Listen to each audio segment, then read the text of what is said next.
ఒకేసారి మీ పార్టీని farm house లో ప్లాన్ చేయాలనుకుంటే వెంటనే డోసే యాప్ ని డౌన్లోడ్ చేసుకుని బుక్ చేసుకోండి. రమ్మగారు ఏదైనా మంచి స్టోరీ చెప్తారా? కొంచెం పెద్ద కథ చెప్తాము. పూర్వం అట ఊహానగరం అనే ఒక రాజ్యం ఉండేది. దానికి వక్రబుద్ధి అనే పేరున్న ఒక రాజుగారు ఉండేవాడు. బాగుందండి, ఊరి పేరు బాగుంది, రాజు పేరు ఇంకా బాగుంది. అదే మరి కథలను బట్టి అలా పెడతారు మరి. అంతే. అయితే ఈయనకి ప్రతాపుడు అని ఒక అతను, ఒక కుర్రాడు సైనికుడుగా ఉండేవాడు ఆయన రాజ్యంలో. సైన్యాధిపతి కాదు, ఒక చిన్న పోస్టు. వీడు భలే చక్కటి వాడు, మంచి సాహసి, చాలా మంచివాడు కూడా. ఓసారి ఇతను 1-2 రోజులు సెలవులు వస్తే ఎవరి దారిని వాళ్ళు వెళ్తారు కదా, ఒక అడవిలోకి వెళ్ళాడు వేటాడడానికి. ఆ వేటాడుకుంటూ అటాట తిరిగాడు. తిరిగి ఏమైంది, ఒక చోట బాగా దాహం వేస్తుందని ఒక చెరువు దగ్గర మంచినీళ్ళు తాగి దాని గట్టు మీద కాసేపు పడుకున్నాడు. ఏమైనా లేళ్ళో గీళ్ళో వస్తాయి నీళ్లు తాగటానికి, దేన్నైనా కొట్టచ్చని కొద్దిగా ఆ పడుకున్నవాడు పక్కకి తిరిగి బాణం ఎక్కుపెట్టి రెడీగా ఉన్నాడు. అంటే ఇతను చూశాడు, ఎక్కడి నుంచో ఒక 7 హంసలు వచ్చినాయి. బాగున్నాయో, కొడితే కొట్టచ్చు, కానీ ఇతను ఇంత చక్కగా ఉన్నాయి, వీటిని ఎందుకు కొట్టడం, అనవసరంగా మనకేం తిండికే దీనికే ఏమీ లేదని వాటికి వేసి చూస్తున్నాడు. ఆ హంసలు ఎక్కడి నుంచో దిగినాయి, గట్టు మీదకి నడుచుకుంటూ వచ్చినాయి. ఇతను చూస్తూ ఉండగానే రెక్కలు తీసి పక్కన పెట్టి 7 అందమైన అమ్మాయిలుగా మారిపోయి ఆ చెరువులోకి దిగేశారు. వాళ్ళంతా అమ్మాయిలందరూ చక్కగా చిన్న బట్టలతోటి చెరువు అంతా ఈత కొట్టారు బ్రహ్మాండంగా. ఈ అబ్బాయి చూస్తున్నాడు, చూసి చూసి ఏం చేశాడు, వాళ్ళు ఇక్కడ మైమర్చిపోయినారు. చల్లగా ఈ పక్క నుంచి ఆ పక్కకి దెక్కుంటూ వెళ్ళి ఆ రెక్కల్లో నుంచి ఒక జత రెక్కలు తీసి దాచిపెట్టుకున్నాడు.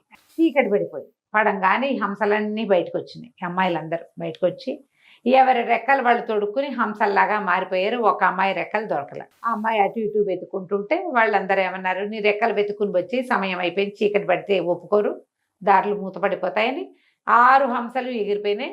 ఈ పిల్ల ఇక్కడే నుంచి ఉండిపోయింది. అయ్యో. అటు ఇటు తిరిగింది, కొంచెం దుఃఖంగా చెప్పింది, నా రెక్కలు దొరికిన మహానుభావులు ఎవరో, దయచేసి నా రెక్కలు నాకు ఇవ్వండి, మీకేం కావాలంటే అది చేస్తా. పిల్లలు కన్నా తండ్రులైతే నేను కూడా మీ పిల్లని అనుకోండి, ఏ కన్యో అయితే మీ సోదరుని అనుకోండి, ఎవరైనా అవివాహితుడైన యువకుడైతే నేను మిమ్మల్ని పెళ్లి కూడా చేసుకుంటాను, నా రెక్కలు మాత్రం పాడు చేయొద్దు, నా రెక్కలు నాకు ఇవ్వండి. జాలేసింది తనకి, బతిలాడుకుంటోంది అంత చక్కటి అమ్మాయి. తను కనపడ్డాడు ఆ అమ్మాయికి.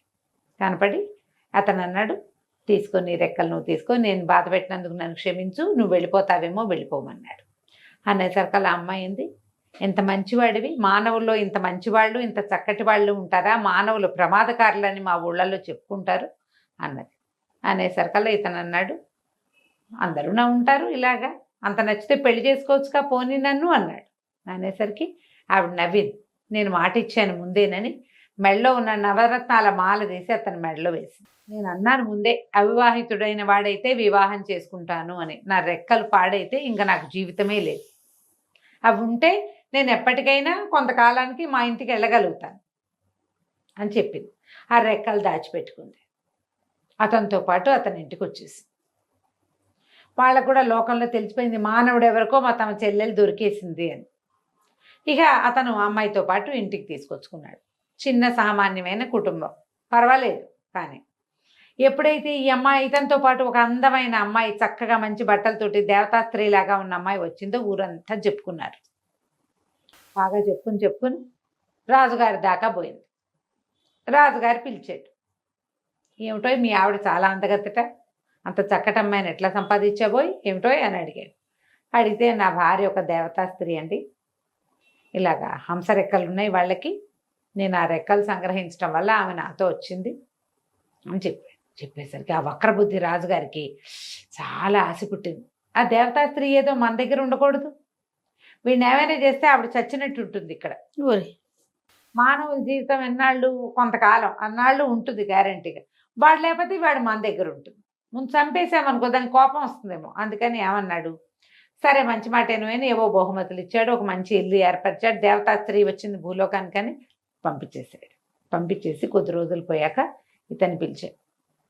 అబ్బాయి 7 సప్త సముద్రాలు దాటిన తర్వాత ఒక పెద్ద కొండ వస్తుంది. సప్త సముద్రాల తర్వాత ఉండే కొండ మీద ఒక చివరి శిఖరం మీద ఒక పెద్ద భవనం ఉంది. అందులో చిత్రాంగుడు అనే ఒక యక్షుడు ఉన్నాడు. వాడు 9 అంగుళాల మనిషి, 90 గజాల పిలక ఉన్నాయి వాడికి. 9 అంగుళాల ఇంతే అదే ఉంటాడు అదే వాడు. కానీ 90 గజాలు 90 గజాల పిలక ఉంది వాడికి. యక్షుడు మహాశక్తిమంతుడు. వాడి దగ్గర ఒక భూతం ఉంది, అదృశ్య సేవకి దాని పేరు. ఓ కథలో తెలుసుకున్నాను. నువ్వు పోయి ఆ శక్తిని స్వాధీనం చేసి పట్టుకురా, నిన్ను సైన్యాధిపతిని చేస్తా అని చెప్పాడు. ఇప్పుడు నేను వెళ్ళానండి, నా చేత కాదండి అనడానికి వీలు లేదు. దేవతాస్త్రీని భారీగా పొందున్నాడు ఇతను. పైగా ఇతడు సాహసి కూడా కొంచెం. సరే వెళ్ళాడు, ఇంటికి వెళ్ళిపోయాడు. ఇంటికి వెళ్ళి భార్యకి చెప్తే భార్య అంది, ఏదేం పెద్ద విషయం కాదు, నేను వచ్చి చాలా రోజులైంది, మా అమ్మ అక్కయ్యలు అందరూ బెంగపెట్టుకుని ఉంటారు, నువ్వు నా మాట విను, నేను ఒక వెండి బంతి ఇస్తాను, ఈ బంతి పట్టుకెళ్ళు. మా లోకంలో కనుక ఈ బంతిని చూపిస్తే, బంతిని వేస్తే మా వాళ్ళకి తెలుస్తుంది.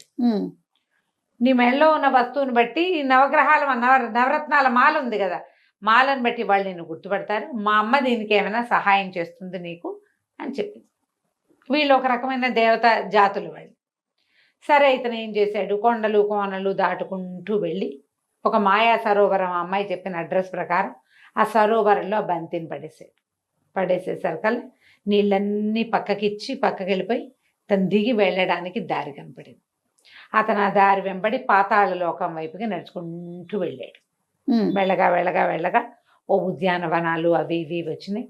ఈ యువకుడిని చూసి అమ్మో మానవుడు అని కొంతమంది అటు ఇటు వెళ్ళిపోయారు. కానీ ఒకళ్ళిద్దరు మెళ్ళో మాల చూసి గుర్తుపట్టి ఇతను అత్తగారి దగ్గరికి తీసుకుపోయారు.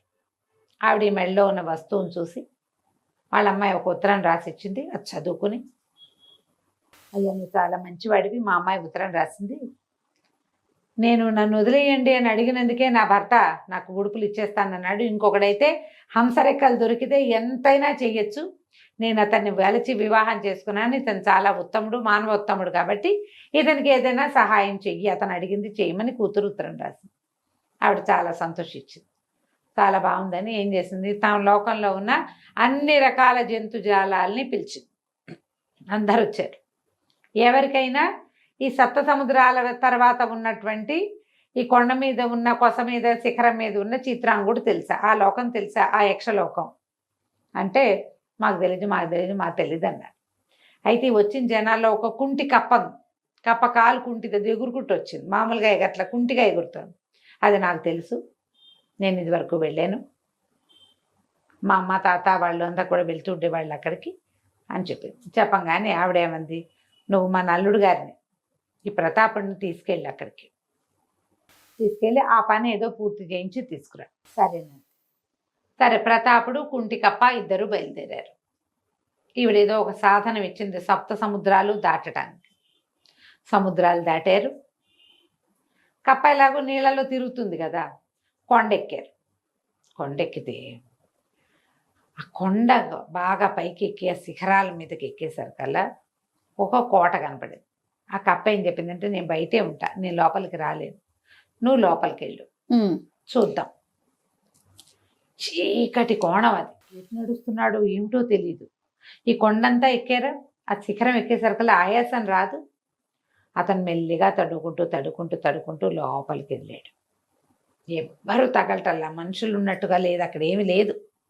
ఆ చీకటి కోణం లోపలికి వెళ్ళి సరే, స్తంభాలు అవి ఇవి తగులుతున్నాయి చేతులకి.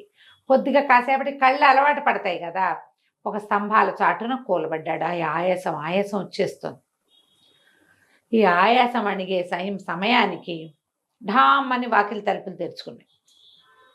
ఆ బయట ఒకడు నిలబడి ఉన్నాడు. వాడి 9 అంగుళాలు ఉండి పెద్ద పిలకుంది. వాడికి పెద్ద పెద్ద కేకలు పెడుతున్నాడు, అదృశ్య సేవకి అని.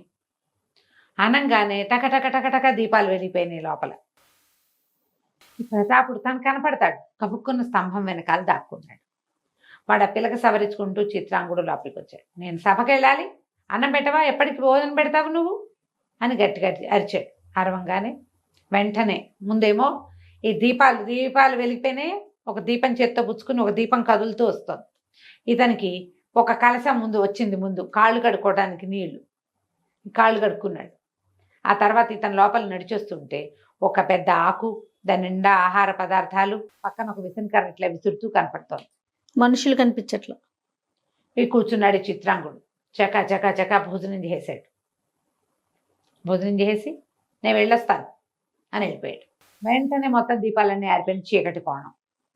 ఈ ప్రతాపుడు బాగా ఆలోచించి అదృశ్య సేవకి కొంచెం దీపాలు వెలిగించమ్మా అన్నాడు. అనగానే మళ్ళీ దీపాలు వెలిగినాయి. ఓ. ఎవరు చెప్పినా వింటుంది అది. ఉమ్. అదృశ్య సేవకి ఆకలిస్తుంది, అన్నం పెడతావా అన్నాడు. అనగానే ఒక ఆకు టపా సామాన్లు అన్నీ వచ్చేసినాయి. వచ్చేసాక ఇతని ఆకు దగ్గర కూర్చుని అదృశ్య సేవకి చిత్రాంగుడు భోజనం చేసి వెళ్ళాడు కానీ నువ్వు తినలేదుగా, నువ్వు కూడా వచ్చి కూర్చో భోజనం చేద్దు కానీ అన్నాడు. అనేసరికి ఆ అదృశ్య సేవకు అప్పుడు అతనికి కనపడాడు. ఇంత మంచివాడివి, ఎన్ని సంవత్సరాలుగా సేవిస్తున్నానో ఒక్కనాడు ఇంత మృదువైన మాట నేను వినలేదు. నన్ను తినమని ఏనాడు అతను చెప్పల. ఉమ్. ఒక్కసారి కూడా నువ్వు తిన్నావా అని అడగలేదు, నువ్వు తిను అనలేదు. నువ్వు చాలా మంచివాడివి అంటే సరే మరి నాతో రా, నాతో వచ్చేయి అయితే అన్నాడు.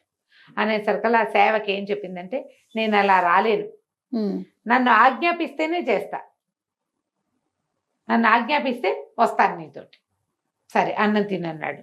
ఆ భూతం కూడా కూర్చుని భోజనం చేసింది. దాని భోజనం ఇంతంతా ఇతనికి అన్ని పెట్టింది, చక్కగా తిన్నాడు. అప్పుడు లేచాక అదృశ్య సేవకి ఇది వదిలేసి నా వెనకాల రా మా ఇంటికి నాతో పాటు అనగానే సరే అని వెనకాల పడి వచ్చేసి బయటకు వచ్చాక కుంటికప్ప కింద ఉంచింది కొండ కింద. అదే అక్కడికి ఎక్కాడు కదా ఇతను. అక్కడికి వెళ్ళాక ఇతను నాకు ఈ కుంటికప్ప నా ప్రాణ స్నేహితుడు, ఇంత దూరం ఇతన్ని తీసుకొచ్చాడు, ఇతను కుంటితనాన్ని పోగొట్టవా అని అడిగాడు. అడగగానే కాలు కుంటిపోయింది దానికి, ఆ కప్పకి చేసేసింది, అది ఏమైనా చేయగలదు. ఈ కథ అంతా నడుస్తుంటే అక్కడ ఏమైంది, ఈ ప్రతాపుడిని ఇక్కడికి పంపించాడు కదా వక్రబుద్ధి. ప్రతాపుడు భార్య ఒకతేగా ఉంది. ఉమ్. ఆమె దగ్గరికి వెళ్ళి నీ భర్త ఇక రాడు, నేను ఈ దేశాన్ని వెళ్ళే రాజుని, నువ్వు ఒక సైనికుడితో వచ్చావు, నన్ను పెళ్లి చేసుకో, నాతో పాటు ఉండమని అడిగాడు. ఆవిడ ఏం చేసింది, పిచ్చి వేషాలు ఇస్తే చంపేస్తాను, నేను ఎవరనుకుంటున్నావు, మానవుడిని వలిచి వచ్చానంటే నా దేవతా శక్తులు వదిలిపెట్టుకుని రాలేదు, అతను మంచితనానికి వచ్చాను, నాతో పిచ్చి పిచ్చి వేషాలు వేసామంటే చంపేస్తాను. భయం వేసింది ఇతనికి, తగ్గిపోయాడు. కానీ ఆమెను బలవంతం చేసే సాహసం లేదు. కానీ ఏం చేశాడు, ఒక ఒంటి స్తంభం మేడ కట్టి అందులోకి ఆమెను ప్రవేశపెట్టాడు, బంధించేశాడు అనమాట లోపల. ఆమె ఆ బంధనంలోనే లోపల ఉండిపోయింది. ఇప్పుడు ఇతను ఏం చేశాడు, ప్రతాపుడు ఈ కుంటి కప్పని తీసుకుని ఈ అదృశ్య సేవకుని వెంట పెట్టుకుని మా అత్తగారింటికి తీసుకెళ్ళన్నాడు. ముందు ఆ కప్పని తీసుకెళ్ళి అక్కడ దిగబిడిచి అత్తగారికి చాలా థ్యాంక్స్ చెప్పాడు. ఇలా ఇలా జరిగిందంటే ఆవిడ చెప్పింది, అవునాయన నీ మంచితనమే నీకు శ్రీరామ రక్ష, నువ్వు మంచివాడు అవటం వల్లే మా అమ్మాయి నిన్ను పెళ్లి చేసుకుంది, నువ్వు మంచివాడు అవటం వల్లే ఈ అదృశ్య సేవకి నీతో పాటు వచ్చింది, ఈమెను తీసుకుని వెళ్ళు అని చెప్పి ఈయన ప్రతాపుడు ఏం చేశాడు, ఈ అదృశ్య సేవక భూతాన్ని వెంబడబెట్టుకుని సొంత ఊరికి వెళ్ళిపోయాడు. ఇంట్లో చూస్తే భార్య లేదు. ఇతను రాజుగారి దగ్గరికి వెళ్ళాడు. వెళ్ళేసరికల్లా రాజు ఆశ్చర్యపడి వీడు వస్తాడని ఊహించలేదు. మరి ఇతను చూసేసరికల్లా అతను హడిలిపోయి నేను నీ భార్యని సొంతం చేసుకోవడం కోసం నేను పంపించాను, నువ్వు ఇప్పుడు సైన్యాధిపతి అవ్వాలంటే నువ్వు అమ్మాయి నాకు స్వాధీనం చేయమనేసరికి అతను గట్టిగా ఒప్పుకోలేదు. ఈ లోపల అదృశ్య సేవకి ఏం చేస్తుంది, జనం అంతా ఇతని మీదకి వచ్చారు. రాజుగారు ఇతను బంధించమంటున్నాడు. అందరినీ లైన్లో పెట్టింది. రాజును తీసుకెళ్ళి ఒక పెద్ద బురదగుంటుంటే అందులో కుక్కేసింది. ఈ మంత్రులు వాళ్ళు నిర్ఘాంతపోయారు, ఏమిటయ్యా ఇదేం జరుగుతోందన్న. అయితే ప్రతాపుడు చెప్పాడు, ఈయన ఒక అదృశ్య సేవకి భూతాన్ని తెమ్మన్నాడు, నేను ఆ భూతాన్ని వెంబడి పెట్టుకొచ్చాను, నా భార్యని ఇది చేయడం కోసం చేశాడు ఇంత పని, ఆమెను మానవరాలుగా ఎంచకూడదు, ఆమె దేవతా స్త్రీ అని ముందే చెప్పాను, ఆమె సహాయంతో ఈ భూతాన్ని పట్టుకొచ్చుకున్నాను నేను అనేసరికి మంత్రులు ముగ్గురు అన్నారు, బాబు ఎందుకు వచ్చింది, రాజుగారిని ఎటాగో బురదలో కుక్కేసింది మీ భూతం, హాయిగా నువ్వే రాజు బాబు, నీకు ఇంత సాహసివి, రాజ్యానికి కావాల్సింది ఏదైనా నువ్వు చేయగలవు, నువ్వే రాజ్యాన్ని తీసుకోమన్నారు. ఇక మిగిలిన వాళ్ళకి ఎవరికి మాట్లాడడానికి కూడా ఏం లేదు. సరే ఇతను ఏం చేశాడు, నా భార్య ఎక్కడుందంటే ఆవిడ ఎక్కడో పైన పెట్టారు, ఆవిడని విడిపించుకుని తెచ్చుకున్నాడు. ఇతను ఎప్పటికీ రాజ్యానికి రాజుగానే ఉన్నాడు. అతనికి ఏదైనా అవసరమైతే శత్రువులు లేరు, ఏం లేరు. ఎందుకంటే ఈ అదృశ్య సేవకుంది 1000 మంది వచ్చినా వాళ్ళందరినీ మడతపెట్టి బురదలో కుక్కేయగలదు అది. కానీ అతనితో పాటే ఉంటూ చాలా సంవత్సరాల పాటు ఆ రాజుకి, ఆ రాజ్యానికి రాజుగా ప్రతాపుడు, అతని భార్య రాణిగా ఉండి ఆ రాజ్యాన్ని పాలించుకుంటూ ఉన్నారు. కథ కంచికి మనం ఇంటికి.